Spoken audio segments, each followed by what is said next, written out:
Il est temps pour moi de clore le débat concernant ma sortie colérique dans la vidéo que j'avais postée lundi de cette semaine suite à une altercation de pression que j'ai eue à l'autoroute 30 Est, voilà, à Montréal. Alors, je vais expliquer quelques termes pour mieux élucider mes pensées, car je constate qu'il y a beaucoup de personnes qui peut-être ont oublié ce fameux cours de l'école primaire qui est la compréhension des tests, qui peut aussi être associé à la compréhension orale. De quoi parle l'auteur? À qui s'agresse l'auteur? Dans quelles circonstances l'auteur parle et quel était le message que l'auteur voulait véhiculer.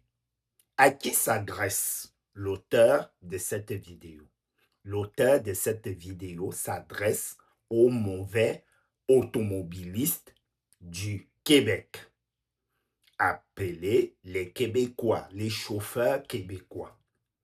Cette personne s'adresse à ces chauffeurs dans quelles circonstances? Dans un contexte où il est énervé. Qu'est-ce qui s'est passé?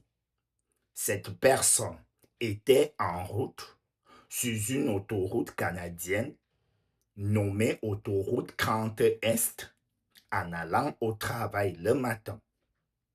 L'autoroute au Canada vers Montréal ou au Québec est limitée à 100.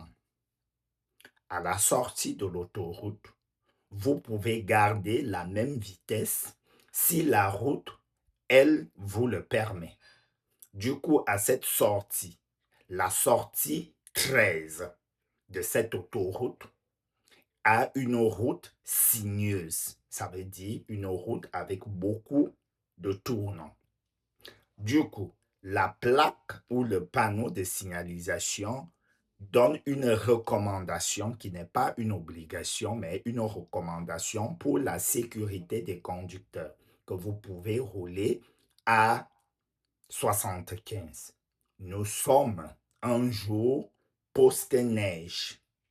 Ça veut dire que il a neigé, c'est l'heure de la fonte de la neige ou la période donc la route, elle n'est pas très bien. Du coup, j'adapte ma vitesse à 75.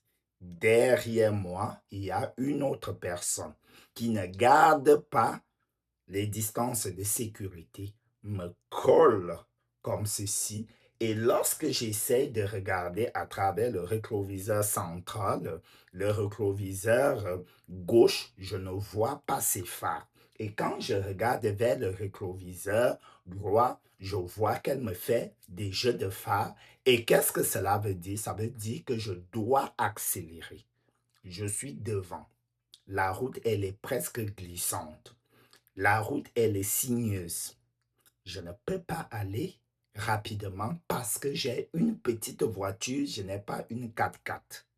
Je suis à 75 parce que c'est ma sécurité avant tout. Toi qui es derrière, j'ai des phares dont tu me vois et j'ai des phares parfois de freinage qui te permettent de savoir que je suis en train de vouloir m'arrêter. Elle me le fait, elle me le fait, elle me le fait. Quand on arrive maintenant sur la Québec 530, c'est une route à deux voies. Je me mets à la voie de gauche, de droite, autant pour moi. Elle baisse sa vitre, me regarde. Donc, tellement, quand elle baisse sa vitre, elle me regarde, ça veut dire qu'elle a été agacée. J'avais un bonnet. J'ai retiré mon bonnet sur la tête. Moi aussi, j'ai baissé ma vitre.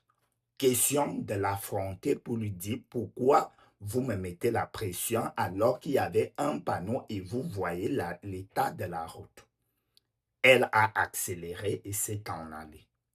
Chose qui m'a rendu fou parce que ce n'est pas la première fois que je le vis au Québec. J'en ai eu à causer avec certains autres automobilistes au Canada qui m'ont fait comprendre que c'était normal de rouler, de faire des excès de vitesse parce que la police tolère jusqu'à 120 kilomètres alors qu'on est censé être à 100. Je n'en disconviens pas, mais moi, pour ma sécurité à moi, connaissant mon type de véhicule, je ne peux pas aller au-delà. Mais si je suis dans une, je ne sais pas, une grosse voiture bolide qui est solide, qui peut aller, j'essayerai d'aller jusqu'à 110, 115, pas de souci. Mais avec mon auto, connaissant son adhérence, je ne peux pas me permettre d'aller au-delà. Ils m'ont dit, oui, on doit te klaxonner. Ben non, vous ne devez pas me klaxonner. Et du coup, au Québec, j'ai développé la phobie de conduire. Je déteste maintenant conduire. J'ai une voiture, je n'arrive même pas à sortir, j'ai la flemme parce que ça soit en agglomération, on klaxonne les gens, que ça soit dans une zone limitée à 30, des gens te klaxonnent, veulent passer, ainsi de suite. Et c'est de là, avec ce ras-le-bol, que je me suis agressé ainsi dans la vidéo en disant les Québécois. Ça veut dire les chauffeurs, vu que le contexte, on revient donc à la compréhension des tests, dont le mot québécois employé, il s'agressait au chauffeur. Ça veut dire une personne qui est chauffeur mais qui ne respecte pas ce que prévoit le code de la route est qualifié de chauffeur. Donc, dans ce contexte-là, il venait d'avoir ou il venait de vivre quelque chose qu'il vit depuis une année. Et du coup, qui décide donc de dénoncer cela. Donc, avec la colère, la situation, oui, il s'est enflammé, mais quand on s'enflamme et qu'il y a quelque chose, mieux vaut le sortir. Maintenant, dans les commentaires, j'en ai vu des Québécois qui disent, oui, sur l'autoroute au Québec, on a, c'est notre culture. Non, c'est ce qu'on vous reproche. Vous allez venir nous dire dans nos pays, est-ce qu'on roule aussi bien que ça, ainsi de suite. Ce n'est pas le fait de mettre votre propre vie d'abord en danger parce que l'excès de vitesse, ce n'est pas pour rien qu'on vous dit l'excès de vitesse peut tuer, ainsi de suite, parce que il peut avoir un carambolage. On voit tous les jours sur les routes, il y a des carambolages, il y a des gens qui se retrouvent dans des ravins, ainsi de suite. Oui, vous êtes pressé, vous voulez vite arriver, pour 5 minutes, quelque chose peut vous arriver. Et du coup, vous ne tenez pas compte de l'état physique des autres personnes, de l'état de leur voiture, ainsi de suite. Maintenant, ce qui m'a le plus déploré, il y a deux choses. Il y a votre racisme, votre xénophobie déguisée à quelque chose dont on vous reproche. Vous allez nous dire, t'es pas québécois parce que québécois veut dire la personne née au Québec. Je compte à vous rappeler que nous sommes en 2026, même des personnes à cette carnation de peau sont nées au Canada, vivent des parents qui sont aussi nés au Canada, donc du coup, ils n'auront jamais la peau blanche. Et la dernière des choses, c'est la mesquinerie des immigrants. On ne lèche pas les bottes.